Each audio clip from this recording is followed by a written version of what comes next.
28. Interlude, the Pungo Lake Pack. Author's note: this is the story of the Pungo Lake Pack, for any who are curious about them. I enjoyed exploring each background and personality and situation so much that I had to write it down and share it in a brief overview. I am getting extremely busy in real life. Here, it's a farmer's time for planting corn beans and then harvesting wheat, which means 14-hour days, 6 days a week. So expect updates to be sparse until late June, early July, which is when most of my writing gets done. Help wanted. Anyone who can speak French fairly well, enough to help with common French phrases and words. Thanks. Maurice and Derek, there are, of course, several things in Ontario that are more dangerous than wolves. For instance, the stepladder. J. W. Curran, it was rare and decidedly odd for a werewolf and a witch or wizard, and even rarer, a muggle, to be able to sustain a relationship. The problems for muggles in a relationship with werewolves were obvious. Not only would the statute of secrecy need to be broken at some decided point, but learning of a whole new world was a shock for anyone. And a muggle could not become a werewolf. Even living among the wolves was to risk infection and death by some accident. It had happened before. It would happen again. For a wizard or witch to live with and marry a werewolf without becoming infected in turn took a great deal of dedication, love, and willpower. It was natural after a time to wish to share the depth of culture as well as the experience and in turn pain with their spouse. Still, some did not do so from fear, a fear that stemmed from multiple sources. Fearing losing the ability to have children, fearing the pain or the loss of control, and fear of previous peers who would now look down on them for the condition, or perhaps fear of their own government who would now regulate every aspect of their lives. To be a werewolf was to be separate, as a child, as a student, as an adult. You were other, and other was dangerous. But the mother of Maurice and Derek was a witch, a wealthy one from a blue-blooded Canadian family, and she had the misfortune to fall in love with a werewolf one summer in the Selwyn Mountains. Her family rapidly disowned and abandoned her upon her refusal to leave her new husband. Perhaps her non-werewolf state was the only thing she had left of her old life to hang on to. For whatever the reason, however, she would not be turned, and her husband loved her enough to not allow himself or his pack to press the issue. She learned to bind wounds, to transfigure silver cages, to ease the pain of transformations. And on the advent of the wolfsbane potion, she learned to brew and raise plants specific to its creation. She was loved by everyone and became a cornerstone of the pack. And following the natural course of life, she became pregnant not once but thrice. Her first two children sons were a rare breed known simply as born wolves. The term was technically inaccurate. They were not werewolves upon birth, but were moderately infected with the disease known as lycanthropy. If they wished, before their magical majority, they could choose to be infected and live life as a werewolf. But her third pregnancy came late in her life, after her two sons were full grown and wolves in their own right, and wolf children were hard to carry, large babes, and yet fragile. The pack doted on her, took care of her, but still she withered. Finally, in desperation, her husband confronted her, demanding she turn to save her own life if not the child's. But she would not. It is hard to speak of the grief the night the mother and child died, that she went into labor far too early, and on the night of a full moon while the pack roamed the far mountainside. The alpha caught the blood scent first, and his howl shook the earth beneath his paws as he thundered back, as fast as was possible for mere flesh and blood feet to go. But it was too late, and perhaps that was both the most merciful and most painful thing. He was not there to see the light fade from her eyes. They burned her where she lay on the branches of a spruce tree, the Selwyn werewolf's custom, and then the alpha left, apparating from camp as her ashes rose to the slightly waned moon. And for a long time, Maurice and Derek waited for his return with the pack, until they finally felt the truth. He would not be coming back. Matilda, woman to man, is either a god or a wolf. The white devil Maurice and Derek had both been tutored by the pack in basic spell work and potion making. Children were rare in a werewolf commune. Most join as turned adults. The two boys would have been fine staying there forever, but for their mother, who insisted they go out and see the world. Derek attended a basic school in Watson Lake, learning muggle maths and sciences, and was content. But Morris found he had a taste for learning and went out from his pack to the other side of the continent, to the Academy of Washington, D.C., the premier magical institute of the eastern coast, which hosted classes for wizards and witches from age 11 to 21. At age 13, during the summer months, he returned home to his pack to take on the change. He loved the werewolves and could see no other life for himself. Still, with special dispensation, he finished his schooling at the academy, and in his 6th year he met Matilda. Matilda, known affectionately as Maddie, didn't care that he was a wolf. She cared that he was polite and affectionate and intelligent. That he was also a werewolf was of no consequence to her.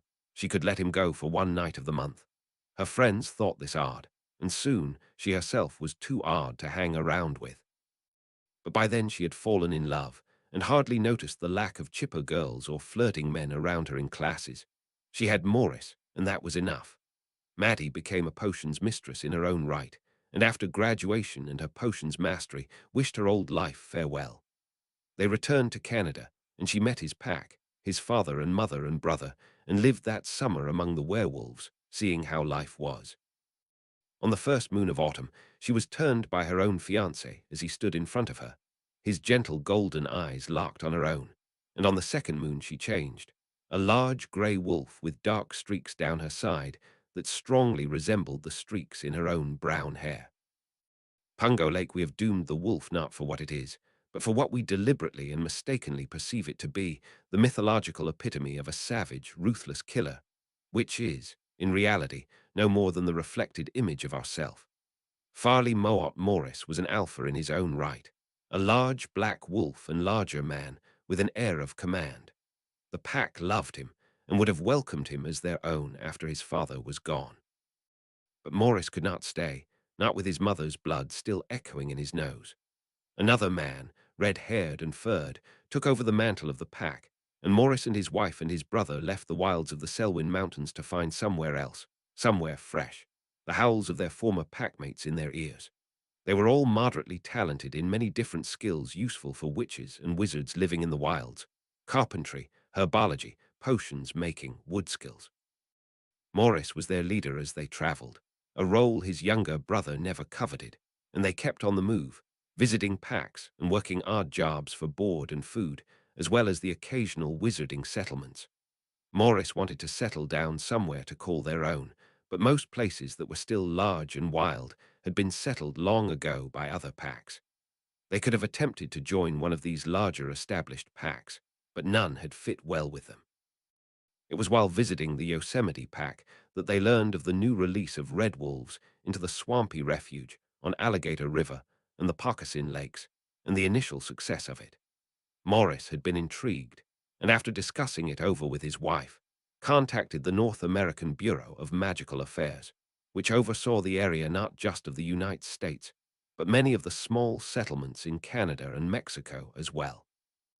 It had taken a year for the proper paperwork to go through and the permits to be acquired, but the next spring the Pungo Lake Pack commune was officially inspected, and building could begin.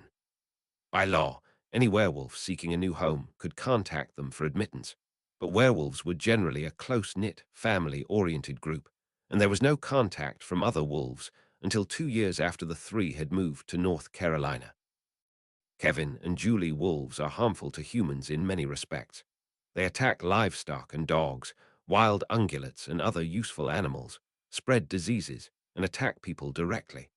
The little use which may be derived from captured wolves, skin, tasty meat, which is fully suitable for food, as well as sporting pleasure of the hunting of wolves, are not to be compared with the damage to human health and economic interests caused by these undoubtedly injurious predators. Vladimir Hepner, Kevin, Julie's father, had been an average potions brewer at a local apothecary in Austin, Texas, and an avid hunter on the side. During one such hunt with a group of muggles in the Rocky Mountains for a rare bull elk, his camp came under attack by a rogue werewolf. Kevin was able to protect most of the camp and kill the wolf by using his muggle rifle to shoot the beast. The muggles, thinking it only a rabid wolf, were horrified when upon death it transformed into a human woman. The enforcers were called in and memories wiped. Kevin was featured in a wizarding hunting magazine and made the news for his heroic actions. Only a month after the story broke on the wireless, while home with his wife and daughter, another werewolf broke into his home as they were eating a meal. Before he could stop it, it had slain his wife and infected both himself and his 8-year-old daughter, who barely survived the encounter. Heartbroken and shattered, Kevin tried to piece his life back together, but his new instincts and magic made life a great deal harder. His daughter, scared and confused, took even more of his time. His small salary was barely enough to support the cost of Wolfsbane's ingredients, though he luckily had the skill to brew it himself. He tried to contact werewolf packs, but found few that would even deign to talk to him after his recent brush with fame and what he had been famous for doing. One wolf, her eyes narrowed in disgust, told him it was only what he deserved for killing the mate of a werewolf. It took 3 others to pull him off her, though he had never struck a woman before in his life. Only his daughter's sobs broke the blood haze, and he turned away in disgust at both himself and werewolves in general, thinking them all barbarians and heartless and cruel. It was his daughter who kept him grounded, kept him from going mad at everything new he now had. He was so much stronger, faster, braver. His sense of smell made potion brewing only easier, and he saw the natural fit it was for many wolves, though the use of the finer silver cauldrons was now no longer possible without use of special animal skin gloves. And he hated the feel of them, how he lost some of the connection he loved with the potion he created. He began to rebuild his life, though many he thought friends had abandoned him, all with heartfelt excuses and sad eyes. He worked harder during every day except those framing the moon, when he stayed home with his daughter and comforted her on their new way of life. And then a man broke into his home, a wizarding thief, his eyes desperate as he rooted through Kevin's personal potion supply, and Kevin broke him, his instincts screaming territory, home, protect, mine. When the enforcers were done with the investigation, Kevin packed up his things and left, nearly destitute with reparations, his daughter at his side, a new destination in mind. There was a place he might go, on the coast, where maybe his daughter could grow up with some semblance of peace, away from prejudice, away from those who called her mongrel, and perhaps free to relearn how to be a child again. Neil, it never troubles the wolf how many the sheep may be. Virgil Neal was used to be somewhat of an outcast among his peers. His fellow enforcers always claimed it did not matter to them that Neal's wife was non-magical, but they were never invited as a couple to the many social functions thrown by the MEB, or Magical Enforcement Bureau. It wasn't technically a breach of the statute, their relationship, as his wife Lucy's grandmother had been a witch and her mother a squib. It was enough that she had known of magic, and he had not been the one to tell her. But it caused raised eyebrows whenever others learned of it, and he knew it was responsible for him never being promoted beyond lieutenant. His captain had hinted as much in a closed conference with his superior. Lucy is a nice woman, but the others find it hard to accept a higher rank going home to a muggle household every night. There was prejudice, even in the liberal-leaning wizarding area of New York. But he hadn't been bothered overmuch by the limitations, and despised desk work in any case. He was content out in the field, out among the dregs of magical and muggle society, solving the crimes they found and stopping others. He was good at what he did. He was respected. But his wife was a muggle, and he saw that knowledge in the eyes of every other enforcer in the bureau. He did not care that she could not cast a spell or brew a potion. He didn't mind that she had trouble seeing things that he could see and hearing things he could hear. He had warded his entire house as best he could to protect her, had draped her in charmed jewelry, the envy of her co-workers, where she worked in an upper-class animal hospital inside the city. He had money. He spent it, lavishly, anything to show her that it did not matter to him that she lacked something he did not. She was his light. She stood by him when he returned from the wizarding hospital of St. Angelo's, his arm bandaged, the fateful night of the full moon in December when his squad attempted to subdue a werewolf rampaging across the Amish countryside, slaughtering cows and livestock and 3 muggle men.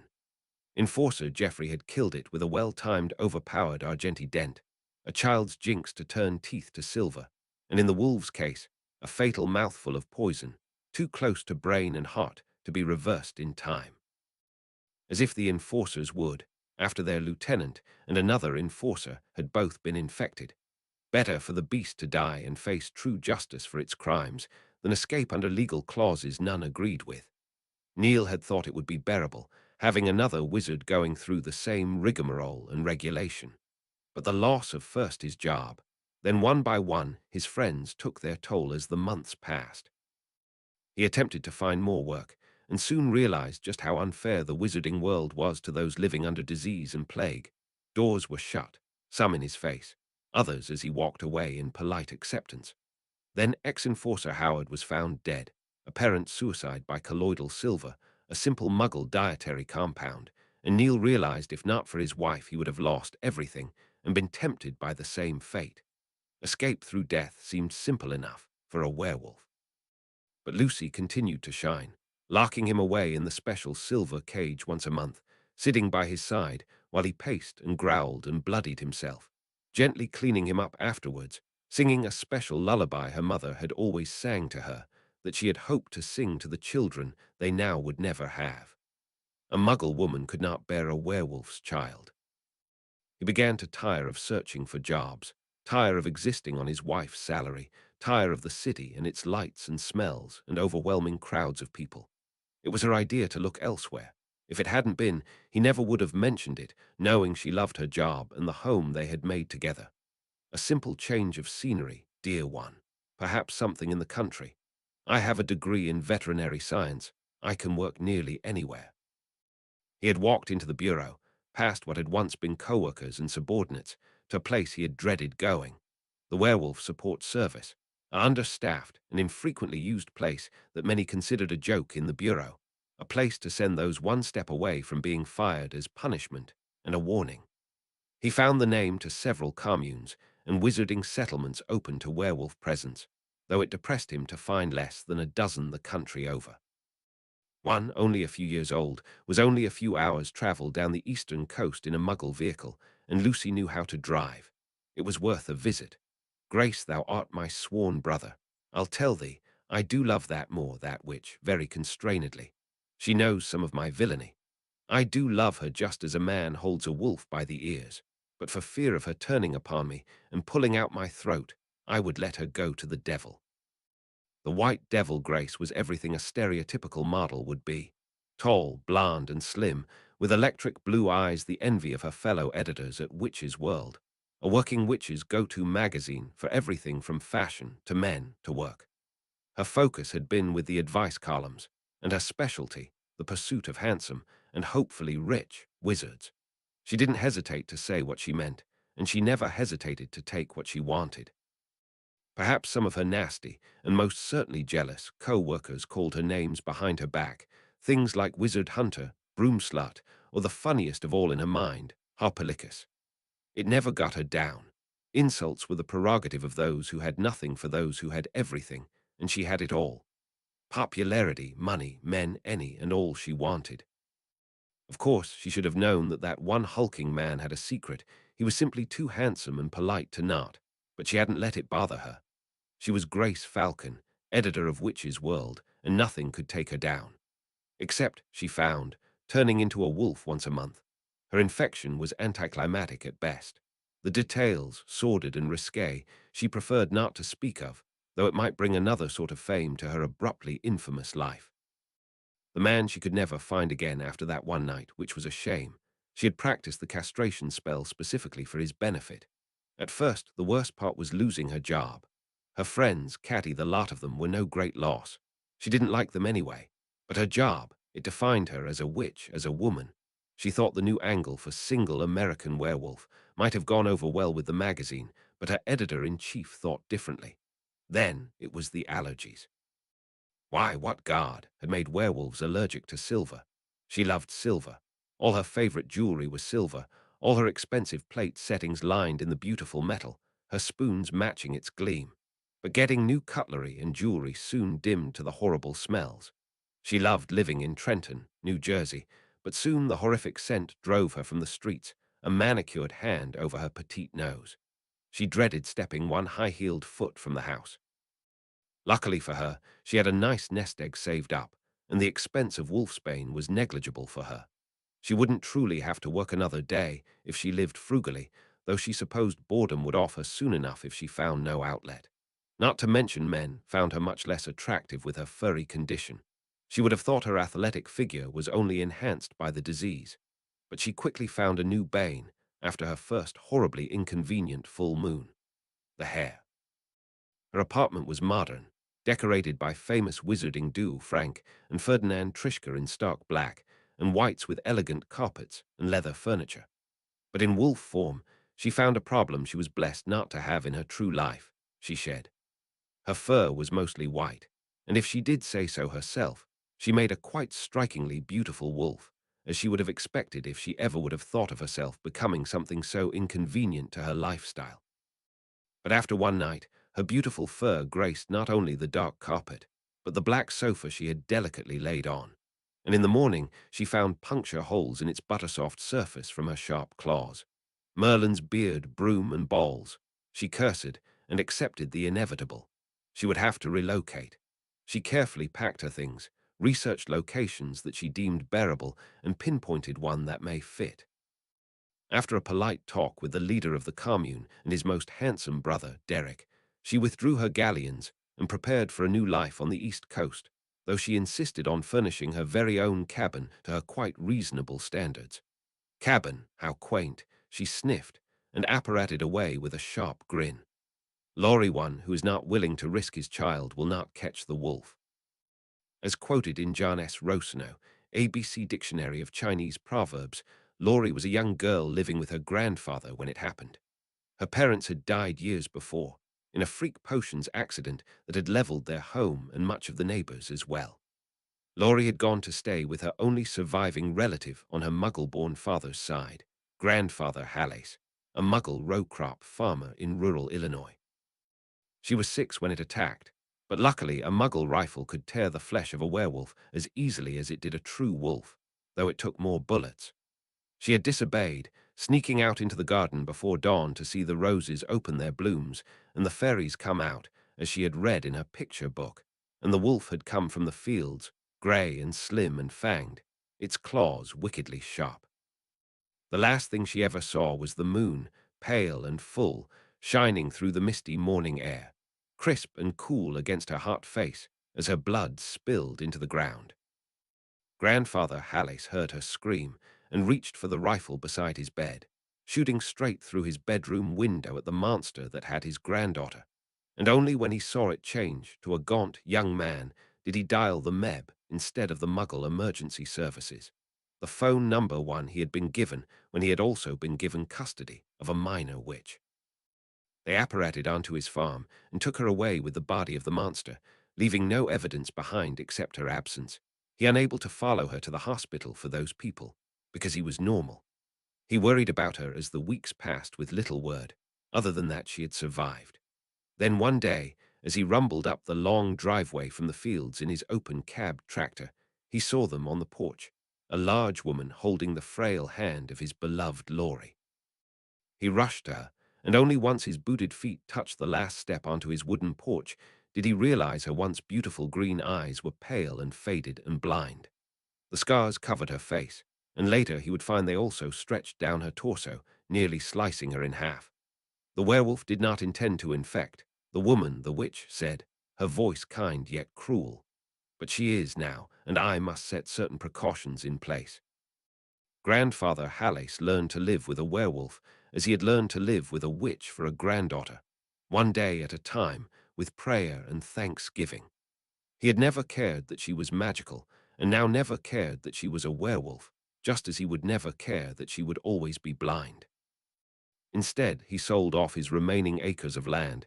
He had been thinking of retirement anyway, and hired the best tutors a witch could have, to teach her to see with her fingers and cast spells by sound and scent. And every evening he took her to his large garden and taught her every plant by touch, the textures and feel, spike and fuzz and petal.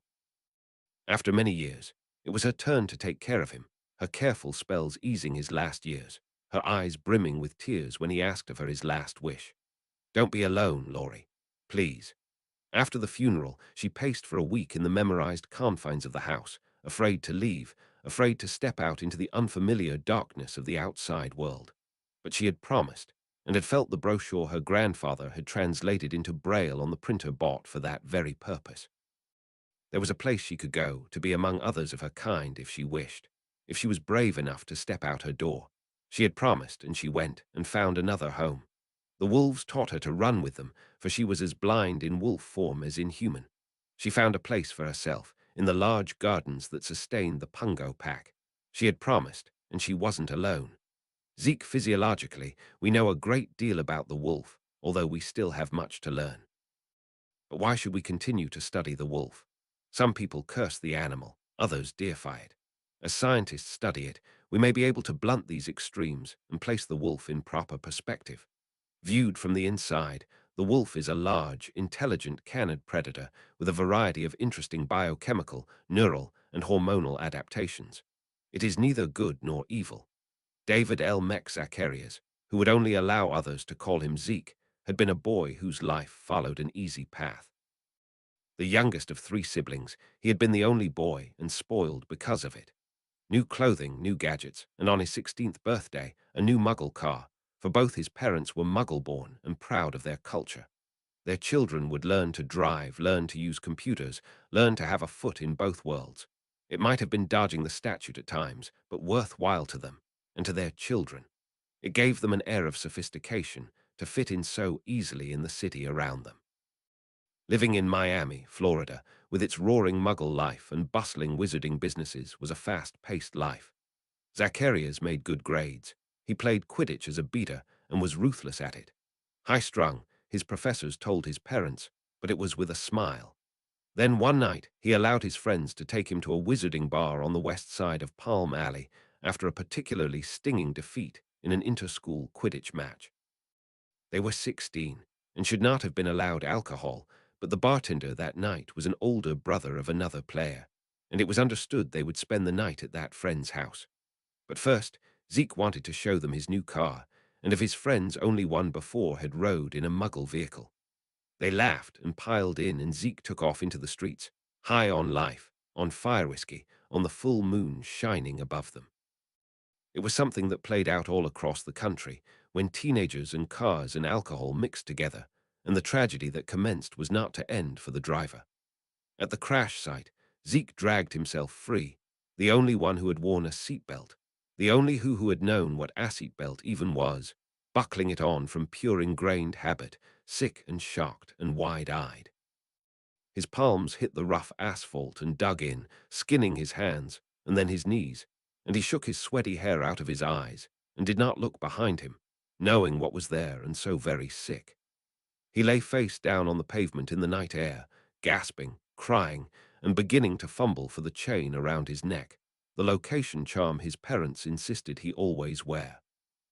It was the growl that stopped him cold, so very loud and real, and he looked up into golden amber eyes, framed by dusky brown fur. The ears were back, the muzzle twisted in a snarl, and the eyes went from car to him and back again, and dimly Zeke knew that if he could smell it, the sharp copper tang of blood, then the beast in front of him must be bathing in its scent. He pushed the charm with numb fingers, and the wolf stalked forward, legs stiff and eyes angry, and he imagined with dizzy thoughts that they were accusing. He passed out, and never remembered the one perfect bite on his outstretched wrist, the barest prickle, but enough to infect. His parents arrived, and then soon after came enforcers and medi-wizards. Of the 5 in the car, only Zeke survived, and as far as he saw it, it was a curse, because now he was a werewolf. The enforcers searched for the beast, but he was never found, and Zeke knew as he looked down at the scar he bore on his wrist like a macabre bracelet that it was his punishment for being so stupid, so reckless, so guilty. He dropped out of school, though his parents strove to keep him inside.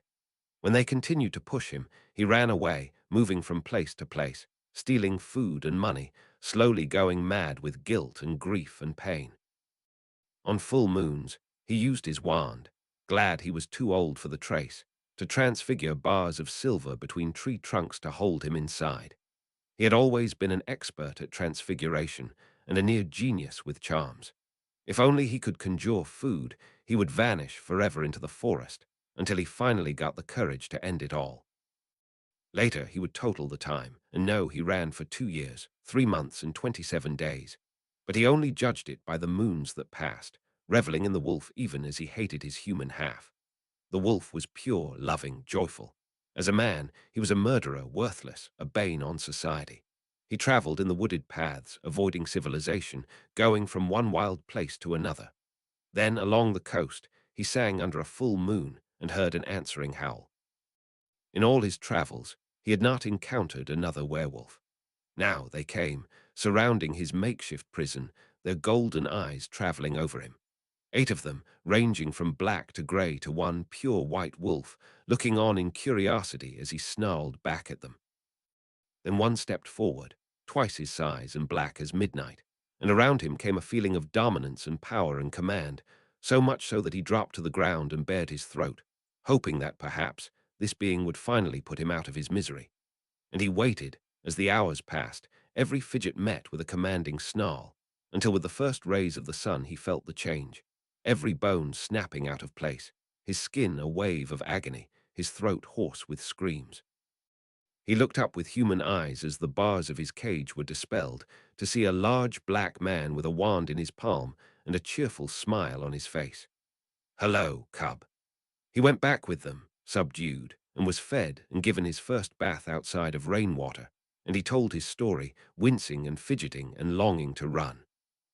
But he couldn't, because the black man, Morris, held his gaze, and by doing so held him there, and a feeling of safety he had never felt creeped over him, until soon his greatest fear was not that they would make him stay, but make him leave. They didn't. They did, however, contact his family, and Zeke learned to his grief that his parents had both passed in another accident, and his 2 older sisters were determined to come stay with him if he wouldn't go to them. "We've lost you once already, brother. We won't again."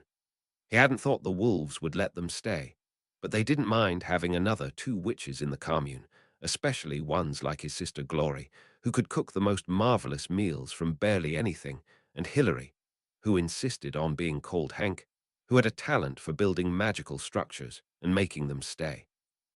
He missed them, hadn't known he had, but as they settled in around him, as he met all the wolves and learned that there was a way to live with the curse, he slowly began to let hope settle in his heart. The Pungo Lake Pack, for the strength of the pack is the wolf, and the strength of the wolf is the pack. Rudyard Kipling, after nearly a decade, the pack of 3 had grown to 9, and with them had come a muggle and 2 witches. The commune expanded with its new growth, more buildings constructed, more animals raised, the garden larger, and a greenhouse set up. They built a room for entertainment. Hank spelled a pool into existence for the hot days of summer. The next notable arrival didn't happen for a decade, almost to the day after the commune was first settled. A wizard apparated right into the middle of the commune without so much as an acknowledgement that his was supposedly warded to prevent such. He was tall, with dirty blonde hair and stormy blue eyes that crackled with power, and only the scent of ozone clung to him, none of the moon or wolf they associated with other werewolves. Morris approached him cautiously, unsure what the stranger's purpose could be. "Zach," the question came from behind him, from an incredulous Neil who had joined the pack a good 5 years before. The blonde turned, smiled. "Lieutenant Ragan, there you are, just heard about." He waved his hands around them. "All this." Neil tilted his head, frowned. "Zach, that was Merlin years ago, and it's just Neil now." Zach waved that comment away absently. "I've been studying in Australia at the stones there. So much like Stonehenge, if not more powerful. Some are even calling it Australia's Stonehenge, which seems ridiculous to me. Still, I've finished there and thought to look up my old pal, and lo and behold, you had up and left. Where's my Lucy?" Neil opened and closed his mouth, unable to speak. He had not seen the other wizard since New York, long before he had been infected. Zach Griffin was a professor, when he wanted to be, in just about any topic he chose, a magical genius. He had money that he was born with and that he had earned on various jobs, doing things impossible to other wizards.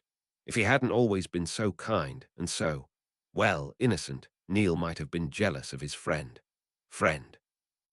Zach turned, brightened, and held out his arms as Neil's wife ran up, her green eyes alight with excitement, to fling herself in his arms.